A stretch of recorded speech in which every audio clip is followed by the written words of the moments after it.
Welcome, everybody. It's the SoundOff Podcast. It's the SoundOff Show. We are going completely live. And if that's not dangerous, check out the guests we got today. Hello, Matt. How are you? Oh, we're good. It's a little sticky out here in Ottawa, but getting through it. So the first question I wanted to ask actually goes to Jesse. Were you peeved that I just brought Jenna on the podcast the first time out in 2018? Yeah, I was. Yeah. Very jealous. It's a sibling rivalry we've developed over the past 5 years. So yeah, just today even, we had a listener reach out asking for my address because she wanted to send me a card. And Jenna's like, this bitch, first thing I wanted to say is, where's my card? It was my birthday like a week ago. His isn't until September. So yeah, very jealous. But thank you for asking me this time. Happy to be here, even if it is with her. It would have been a little suspicious. So let's roll it back to September 2018. I thought the Ottawa Citizen headline was hilarious. The ruthless restructuring that took place at Chorus Ottawa. And then you found yourselves out of work. I think you had a fan base, a developing show. And next thing you know, you're replaced by a syndicated show out of the United States. And what happened to both of you after that? I think we heard a little bit about what Jenna's done, but what have you both sort of collectively done aside from creating this podcast? Well, we launched our wonderful podcast and we've just been trying to build it. It takes a lot of time and it takes a lot of effort. So I just did a little voiceover job today. And, unfortunately, I've found myself in the unemployment world again because of COVID. So I'm looking to branch out and try new things as well. But that's kind of it, plugging away. But unfortunately, with COVID, it doesn't, and with syndication and voice tracking, it didn't really open a lot of jobs up in major markets for us, and I just turned 35. Jesse's 25. Yep.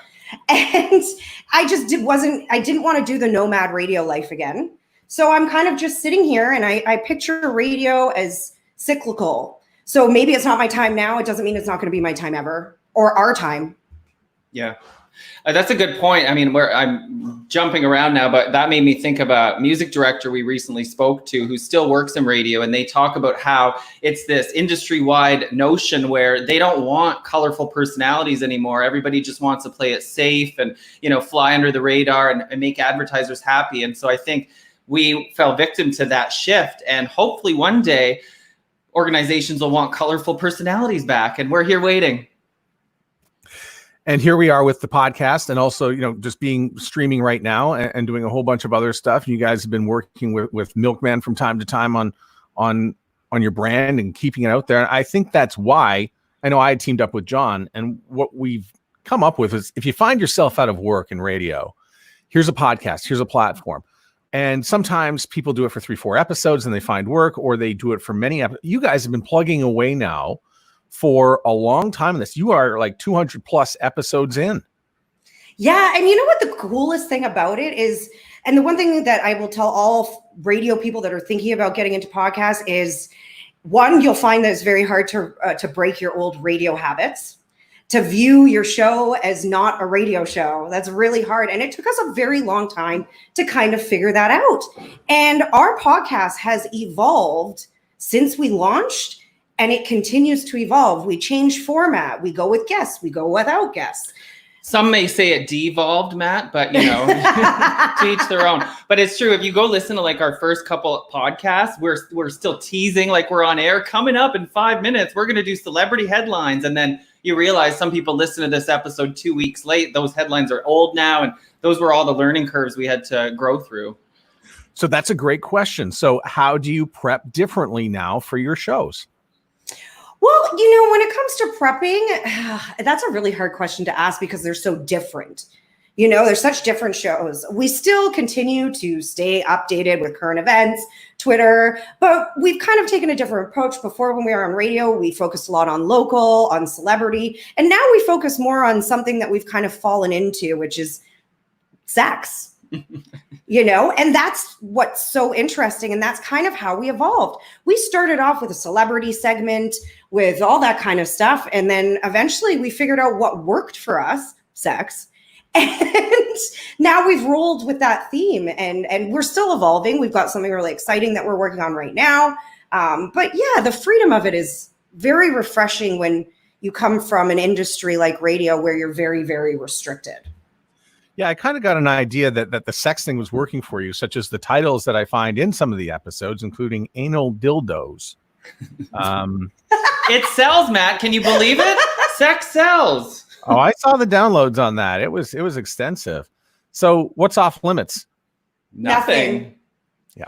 You know, and someone recently asked us, like, what is the theme of your podcast? Or if you were to describe it, do an elevator pitch of your podcast. You know, for us, it is talking about those very difficult things to talk about, those intimate things, but we do it in a lighthearted, very respectful, and coming from us, honest way. Mm-hmm. Sometimes we're even a little too honest. You know, my aunt said she was listening to it, and I went, oh my God, she's going to hear me talk about blowjobs. And now she knows what color vibrator you have. Right, exactly. Yeah. But I think that's where we're sort of outliers in the podcast world. And maybe, Matt, you'll tell me if I'm right or not. But I feel like because we started on radio and we're sort of a talk show, it's not the same as someone starting a new podcast trying to find that niche. Okay, I'm going to do a podcast about baking, about fitness, about whatever. So when we try to identify, well, what theme is your podcast? This is the theme right here, bitch. You know, so like we make it fun and inappropriate and sassy. And so I'd say like we're a talk show. And nothing's off limits. Right. Yeah. I would almost call it your podcast. Yes, there's a lot of sex, but there's also a lot about lifestyle.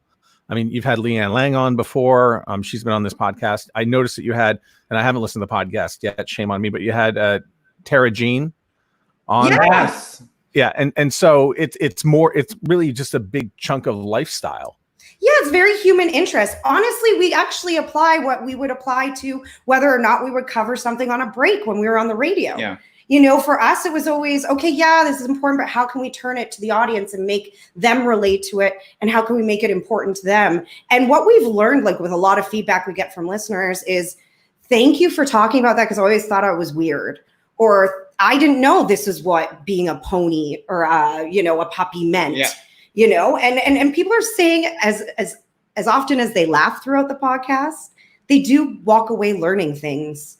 Yeah, believe it or not. That's something I'm very proud of us. And we've heard that too, is that we can tackle topics like organizational home experts and then a porn star in the next episode. And it doesn't sound like an awkward transition for us, because it's not. It's real life. We all have to organize our bookshelves and we all want to watch good porn. So, we make it work. So I think we had the discussion at one point, but, I was listening to some of your earlier episodes, and I think we might have landed on something a little difference between, doing a radio show and doing a podcast. Each episode is really a giant break. Yeah. Yeah. And over the course of, 4 hours in a 4-hour radio show, you'll do 7-8 different bits. But I think that's why people are reaching out to you and saying thank you, is because you're taking these bits that, used to be forced to get it done in about 2.5 minutes, or it was considered to be too long. And now you can do 25 minutes on a particular subject.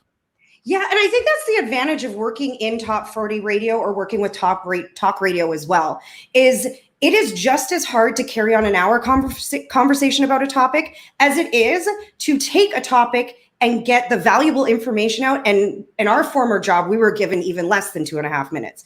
2.5 minutes was way too long for us. So to be able to trim the fat all the way down and make an awesome break where, your competitor is talking for 10 minutes about the same subject in circles, that is also a talent too. So throughout our experience, we just took those and combined them and figured out how to stretch it out. Like now that we have that skill, it helps when talking to a guest for an hour to know when we've, exhausted the topic and move on to the next question. You've heard podcasts, I'm sure, where they just go in circles and circles. And next thing you know, it's 2.5 hours and it could have been 30 minutes. So I like that we have that skill too. Why hasn't someone hired us? That's another question that I'm going to ask you. I mean, you say you don't need to, travel around and be nomadic about the whole thing, but we would. Everything's at a price. Are you getting any nibbles? I did at the beginning. I had like an audition in Edmonton. I actually had a job offer out in the Cayman Islands. But I just didn't feel like that was the right position, because I felt like because at the Cayman Islands, I think I could have only worked there for 2 years, I believe. So I would have went there for 2 years on a radio station where no one in Canada is listening to it. I felt like I would have disappeared, and I would have just came back 2 years later and been back to square one again. So let me hold you on that a little bit, because that's come up in my life a little bit, where you get offered a job, but then you're going to have to stop doing what you're doing now. And then in 2 years, you find yourself out of a job. And then how do you restart that? Yeah, exactly. And especially when you take yourself out of the Canadian market. And I don't know how. What about the live? Pardon? No, I wanted to ask Jesse about the live component and your comedy that you've done, and you've got some other things that you do live, and you're very well networked in Ottawa. Yeah. That would be hard to give up. Well, that's it. And so, everybody tells me you really should move to Toronto or New York or even Montreal, where the entertainment seems bigger. But to move there, I'm just another gay that wants to be famous. At least in Ottawa, I've got something started. So I try to expand on that snowball. Stand-up comedy is going great. I did have a couple nibbles on 2 other stations here in the market last summer. They both put me on air for 6 weeks. And then, I got the talk that the consultants listened in Toronto and I wasn't the right fit. Well, why'd you have me on air for 6 weeks then? They heard me on our former station for years. So you'd think they would have already know what I can bring to the table. So that's a big mystery for me, is why these consultants decide for stations that aren't even in the market who's a fit and who's not, when they don't know how well connected somebody is to the community. So thank you for saying that. I detect also that there's been for years in Ottawa, and especially when you guys got laid off, that that the market gets treated differently. It's very close to Toronto, but it's kind of like, you can't give us a break. I've worked in the only other major market I've worked in is Vancouver. But what I noticed about Ottawa is even though there's 1 million people here now, it's still a very small town state of mind. They're not very open to change, hence why the number 1 station in Ottawa has been number 1 for so long. When we would run into people and ask them, why do you listen to them? Because they were a top 40 station too. They go, well, I've just always listened to them. So I've just never thought of changing. It's a very conservative population here, and they don't like change, but it's also there's a lot of people that come in and out of the city. So it's hard to, I think, generate any sort of loyalty. Yeah. I mean, you kind of have both things. I know what you mean about not liking change. And that's why I'm so proud of last week. Jenna got recognized at the grocery store from our radio show. We're going on almost 3 years out of the game. And it's like, people still remember and still say, I can't believe you guys aren't on air and all this stuff. And that makes me so happy. It's kind of bittersweet because, again, why won't someone hire us? But it's awesome that people still remember, and Ottawa likes what they like. So just talking a little bit about Ottawa, because I had the chance to live there for a couple of years when I was young. I was actually 14, 15 years old, but that hasn't changed about Ottawa. It's still very transient. And if there is change, it's generally because of voters. Right. And I think too, with COVID, if you go downtown Ottawa right now, it is a ghost town. If those federal government employees aren't going to go back into their offices, then that's going to drastically change, in my opinion, the radio landscape here in Ottawa, because that's a lot of listenership when people aren't going to work, or, when they're not taking commuting. Yeah. And Ottawa, of course, still has that stupid hit-non-hit rule. Yes. I know there's probably Americans who are listening to this right now or watching us stream this. And we're going, what are they talking about? So I'm going to explain it. So what happens is you have to play 50% unsuccessful music on the radio, stuff that is not a hit. And this is the rule for FM in Montreal and Ottawa. So you've got to play stuff that is not a hit. You can be the all hit station, but 50% of the songs have to be not successful. Now, I do believe that's not for every single top 40 station. I do believe that the percentage at the station we worked was a bit different because of something with a grandfathered in something. But I do remember that being brought up at some point. But even so, it does create, a challenge for a lot of music directors. And I will say the last station we worked at, the music director was phenomenal at balancing that out in comparison to a lot of stations I listen to now in this city. So. You gotta be a good music director in Ottawa to do all that counting. Yeah. It is just math. Like if you've seen someone come up with the different categories and how they're going to rearrange their music, it looks like the Rain Man. Like it's Rain Man stuff. Yeah. Yeah. So talk a little bit about when the pandemic hit. Did your podcast change at all? The recording arrangements or anything else that went on with it? Big time. I mean, we were going to John's studio and recording 3 or 4 episodes in a whole day. We'd make a whole day of it. And that quickly changed when we couldn't see each other or go anywhere. So we started doing Zoom and Skype. And that changed it because we were able to record every day if we wanted to. Like we didn't have to schedule, because nobody had a schedule anymore all of a sudden. But it made it so we could record one episode. It took an hour and then we could do another one the next day. So it was not as exhausting maybe, but it was definitely a disconnect that we didn't like. We really didn't like it because, we're basically sisters from another mister.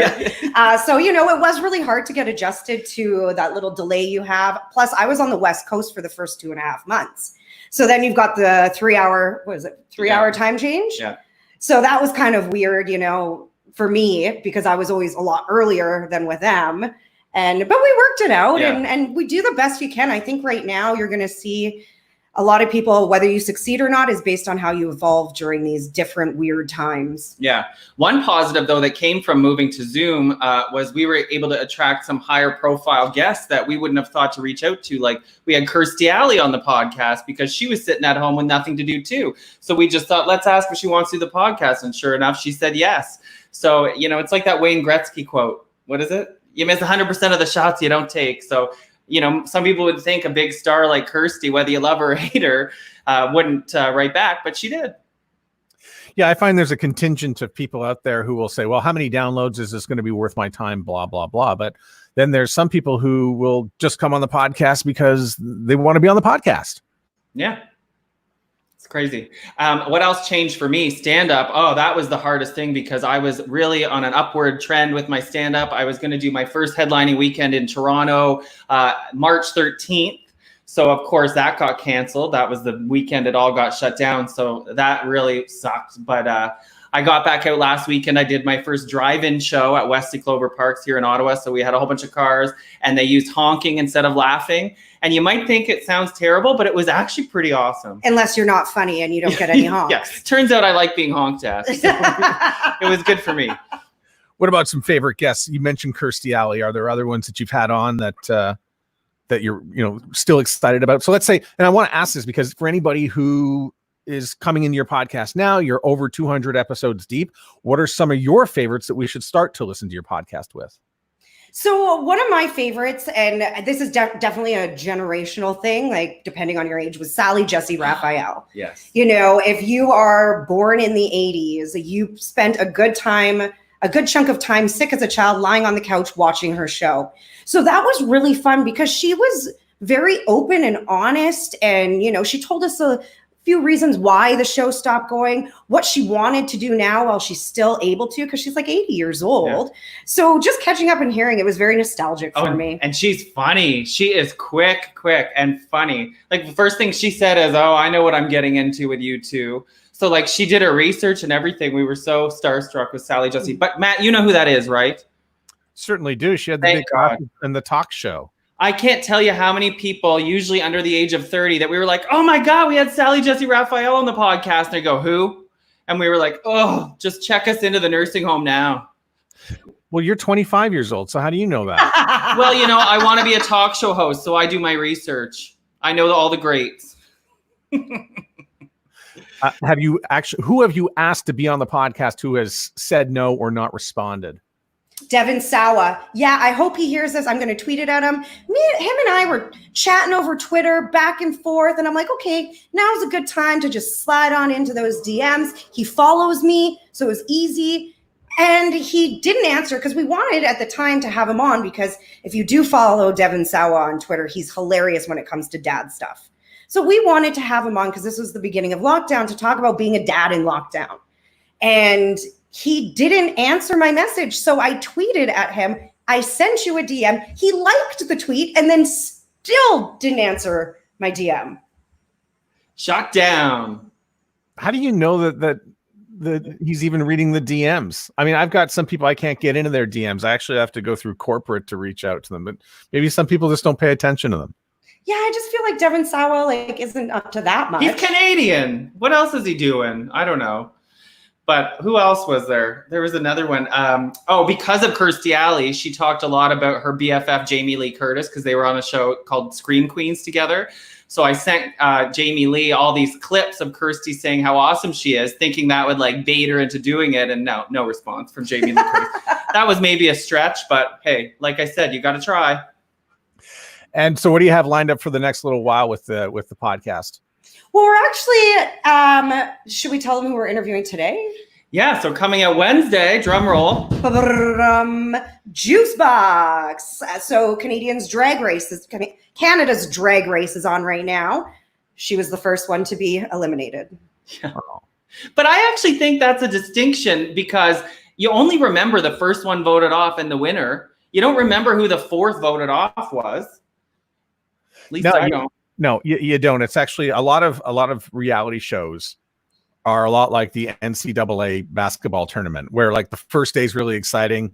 The first day you watch a few of the matches, and then you don't really pay attention to what's in the middle, but then you come back for the very end. Right. Yeah, exactly. So we're going to talk to her, and we hope to have more contestants from Canada's Drag Race. So that's super exciting. And then we're working on another thing that I don't think we're going to. I don't know if we're ready to tell yet, but it's going to be a series. Yeah. It's important to note, though, because you mentioned it twice, that you're both still ready to work for radio somewhere in this country, correct? Right. Well, and that's something that we've struggled with going down this messy / naughty path with sex and some of the more controversial guests is, are we shooting ourselves in the foot with programmers not realizing we can clean it up when we need to? And you hope that the professional ones out there would look at our work and, what we've done and realize we wouldn't have gotten this far if we were actually as drunk as we pretend to be. So, but you have to wonder, does that perception play into getting job offers? It's a good question. So I was going to ask that. It's something we've talked about together often. We talked about it more so when we first launched, when we were really thirsty, for that new radio job. And we're like, is this going to hurt us more? And then we realized that and just like Jesse said, PDs out there, consultants, all of them, they're smart people. They know that we were on Top 40 radio. We didn't have any big, huge, scandals or anything. And as a matter of fact, on our old station, we had to have what was called a mommy filter on. So if you're sitting in a car with your child and you cannot explain to your child what we just said in a mommy safe way, then it was stricken from the record. So we would use words like, if we were talking about a penis, baloney pony. Yeah. Things like that. But it didn't always work. I remember one of the most outrageous complaints I got was on air. I used the word junk, referring to a guy that got hit in the junk. And we got an angry letter from a mom saying, what am I supposed to tell my 9-year-old saying? What does he mean junk? What's junk? What's junk? Tell him it's a pile of garbage. Or better yet, have a conversation that if a man gets hit in that area, it could hurt. I don't know why we're so sensitive to talk to children about real life sometimes. I didn't know that I needed a dictionary to follow along with that. What was baloney pony? What? Baloney pony. Use your imagination, Matt.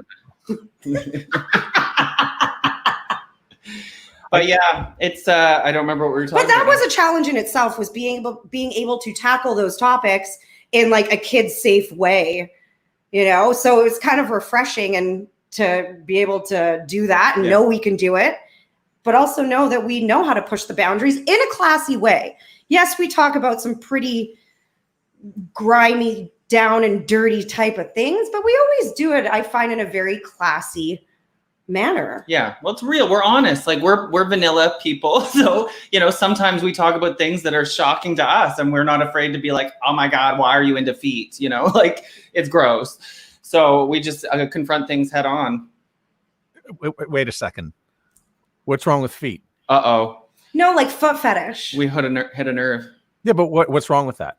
I just feet, you either love them or you hate them, and I'm in the I don't want to fuck with them category. Excuse me, thanks. I don't want to mess with them category as we're talking about being on radio. But it's been a long time, and you can be a lot looser on the internet. Nothing's wrong with feet, Matt. I just don't want to suck on them. That's all. All right. Okay. Fair enough. I just wanted to know where you landed on this stuff. To be honest, there's a lot of money in foot fetish video streaming. I bet you if we showed our bare little toes right now, you get more clicks. Get some weird offers too. Yeah, I do know some guys who thought, yeah, she's really hot, and then the socks come off, and then they're out. Oh, yeah. Pedicures are beautiful things. Yep. But it's hard to know. And I wanted to say we kind of started together at the beginning of this. What do we call it? De-evolution of wild personalities. My point is, when I won the talent search and started working at Jenna Station, I was told by the GM at the time, they want me to be outrageous. They want my stand-up comedy to be a shock jock, essentially. And then as soon as I did that, now we got to pull you back, and kept pulling me back until we were not even on air anymore. So, and I was fine with it. I'm an actor. I like being directed. I'll follow what you want me to do. I'll be a puppet. But it was never good enough. It seemed they were changing the rules too quickly. And now it seems they've settled into this very beige, bland territory. I'm not talking about our old station specifically, but just the radio industry. They're playing it very, very safe. I give a lot of thought to radio and what's happening. I'm listening a lot less now with the pandemic because I'm not in a car. I'm not driving anywhere as much anymore. If I do, it's in the midday, and I'm not listening as much in the midday because I like to listen to morning shows. But one of the things I really concentrate on a lot is the UX, which is Silicon Valley for user experience. And am I getting a good user experience out of what I'm listening to right now? And I've got my radio show sort of honed down to my favorite talk show hosts and a few others, and then a few other stations that I've sort of grown up listening to or have surrounded myself with. But, overall, the user experience is okay. And, that's about it. You got all these other toys coming out there. Oh, I can rewind. Oh, I can do this. Or it's packaged up or time shifted. And, radio is fantastic when it's live, and it's fantastic when a lot of people are listening to it and it's a shared experience. But, after that, it feels lonely. I think it feel a little forced too. I found that, when I started here in Ottawa, what was that, 6 years ago, it was very conversational radio. Before that, I was on a station in Niagara Falls where it was the Now FM from Edmonton format, where you ask a question or pose a topic at the top of the break. And then throughout that hour, you go to listeners and that engaging content. And that was fun. It was challenging. It was great. I brought that over with me when I was on middays by myself, and we definitely brought that over. But then we saw other stations jumping on that train too. However, it wasn't any creative delivery. It was just a basic question with nothing behind it. I've actually seen someone go on air and do a break that said, when was the last time you dropped something? So, you look at me and he laughs. However, that is a legit break I have heard. I know it is. And that's not even the worst of the ones. I've seen even worse. And I get it. You can ask a question like that. However, it doesn't just need to be a straight up, what did you drop last? Tell a story. Oh my God, this was so embarrassing. Like, make something up. Yeah. Exaggerate whatever story it is that you did drop something embarrassing, or you broke your toe, or I don't know, do something. There does seem to be an element of laziness now where it's like, that's a great example of tying it into a news story, or a celebrity gossip is, oh my gosh, so-and-so wore a red shirt 2 days in a row. What's your favorite color shirt? Like, stupid example, but like tie it into something. And I feel there's a lot of this. So I want to know the last time you dropped something, with no context at all. And it's extremely talented jocks that are doing it. And I'm going, is someone not pushing you? Is someone not sitting with you, air checking you all the time? Where is there a gap between, between you and your PD? Coaching. Where's the coaching? Right. Well, they're having a Monday show, and it may not be Monday. And there should be no Monday shows. Right.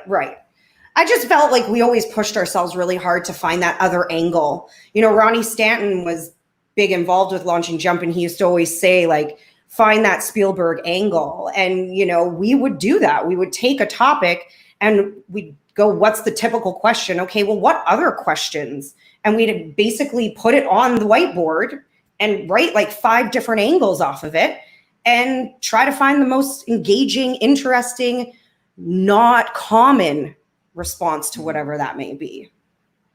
Just don't want to be basic. What kind of wine are you guys drinking during the show? During our show, whatever's the cheapest.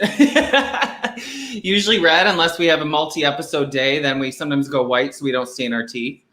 You know, we are definitely gonna probably look at wine sponsorships soon. Yeah. You know, that's definitely something that we've talked about for a while, and you know, are definitely thinking about doing that. But yeah, until then, it's all the cheapest. We're a quantity over quality type of people. Yeah. These days. Safe to say, though, that if you wind up with a radio gig, that you know, you come ready for podcasts, right? So people know what you can do in a podcast as well as, you know, what you can do on air. Right. And video now, where we could be a TV show too, Matt. We put it on YouTube. People have said some people that were loyal podcast listeners say they've started watching us on YouTube because they like to see our faces when we roll our eyes at each other and stuff like that. So we could do it all, which is why it's so frustrating that we haven't found a new home yet, and that other than Blast the Radio, and that, you know, we're still out here. I think part of what didn't sit so well with me in the restructuring was there was no explanation. And I know that's just the name of the game with radio, but I think in the city too, that's why they were all so upset, is because nobody got an answer. What happened? Were our ratings bad? Did we do something inappropriate? Like, there was just no explanation. Just thanks for coming out. Your mic's gone. And we followed the rules. We did everything we had to do, you know, and that's just the game. And Jesse and I, like, as we have great chemistry. However, we're very different people. So my take is that it was straight up a business move, plain and simple. Listen, if you can't find the answer and you don't know the answer, Right.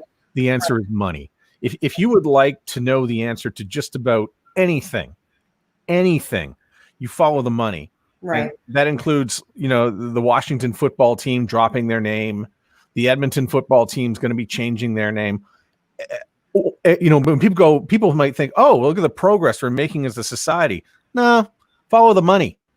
Right. Yeah. Everything comes down to money. Whenever I get suspicious about something and you just don't know the answer and you can't see it, it's a Scooby-Doo mystery, and you just follow the money and you will get your answer. Yeah. We've had a while to look our wounds, and, you know, I've kind of, whether it's convincing myself or coming to the realization that I don't think it was personal. I don't think it did have to do with our talent. I do think it was just basically like, let's shake up this market, a very boring, dull market that we just talked about. And let's do something that's never been done and see if it makes such a big splash that something sticks. Because, you know, they've been now in the market for 6 years and they need to take a bigger chunk away at the top. Do some people still miss the bear? Oh, God, I haven't heard that one in years. But even when we worked in that building, we would get listener comments and calls, yes, saying, bring back the bear. Like, how many years later was that? 4 years into it, someone said, where did the bear go? And I said, you're the reason that they're off the air. Yeah, nobody listened. You do listen. You know, when you have a radio station that has branded really well on a particular spot in the dial, and then you go to try to change it, it can be very, very difficult to scrub away what was once there, because people associate it with that part of the dial. And, you know, they tried to get rid of it once before, and they tried calling it Virgin, and they had to bring it back as the Bear, and they, you know, tried again. And I think people in their minds think, well, that's where that's supposed to be. Right. Yeah. I will say that I'm very happy that I was a part of that experience, taking over a heritage station and flipping it into something completely different and kind of the complete opposite, because, man, the hate, it gave me the toughest skin. For those first few years there, especially being a solo jock then, I had a woman literally harass me every day for a month on Twitter that I was going to lose my job. You know, only for her to write back a year later saying, do you remember me? I'm sorry. I love your show. You know, so I do feel like you win them over with your talent. And then 4 years later, she was right. Right. But you know what I mean? Like, you win them over with being a good jock and doing a really good job and working hard, regardless of what your time slot is. Yeah. So this is the first episode I've ever done where we're streaming it live on YouTube and Facebook. And at the same time, I'm going to repurpose this and put this into the podcast, which seems to be, I want to say all the rage, but it's just, there's sort of a be everywhere mentality with podcasts. And you were mentioning that you like to do a little bit more video now. So what is your video strategy going forward?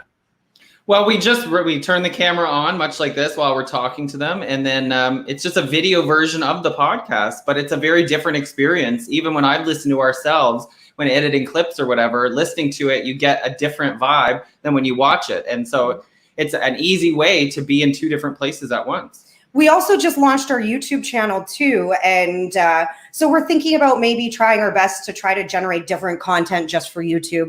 Because if you're a listener on Spotify, what's going to make you go and turn to YouTube and listen? You do have to provide people with an array of content. So we're going to probably think about doing some of that here in the near future.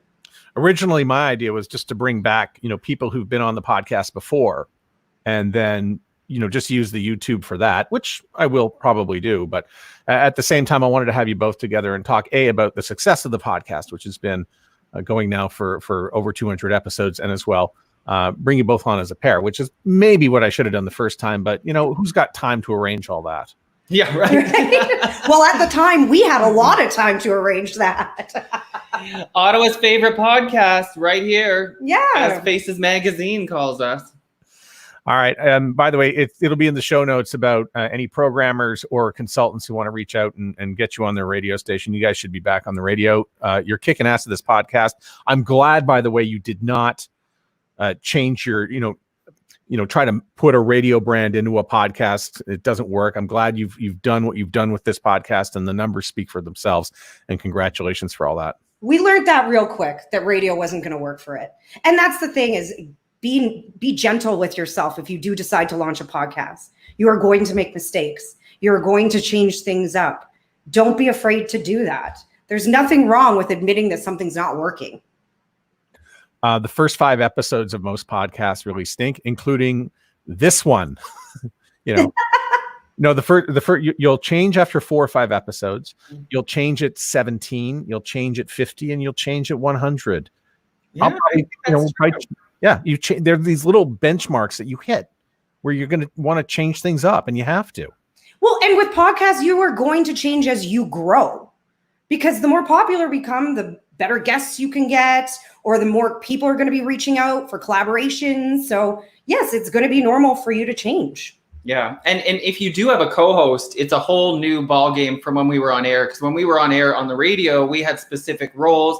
Like Jenna said, our breaks were under 2 minutes. So we had very set things to say and get out and do. But now it's like, oh, we can talk for an hour. And so you relearn what your roles are and when you're going to speak and when not. So I think we finally got into a really comfortable place with that, where we're not on top of each other anymore. All right. Anything else you want to add?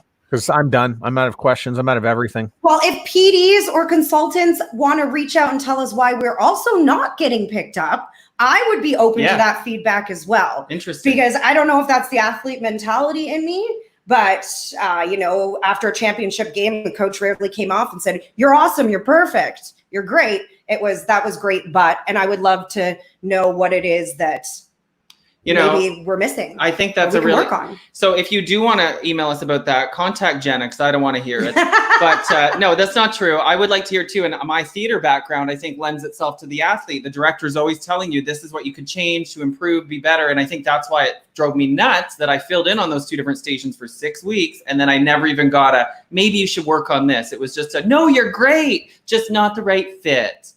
What does that even mean? And we can connect the dots. Everyone has their own ideas, but to be told point blank would be very helpful. Well, Jenna, I think about your soccer career, because you were an intercollegiate soccer player, I believe. I was a scholarship playing soccer player in Alabama. And Jesse, you've been on the stage many times, performing in comedy. And so really it comes down to feedback. And it's something that I don't think we get enough of in radio. Exactly. And we're a very unique duo because we're a role reversal. Yeah. I'm the girl and she's the dude. And finally, if you are thinking of starting a podcast, don't bother. There's too many of us out here. I really would find something else to do. There are actually, there's 1.25 million podcasts out there, but yours is one of the better ones. I enjoy it. Yeah, Thank do you. it for the love, not for the fame. We'll see you around, guys. Thanks a lot. Cheers.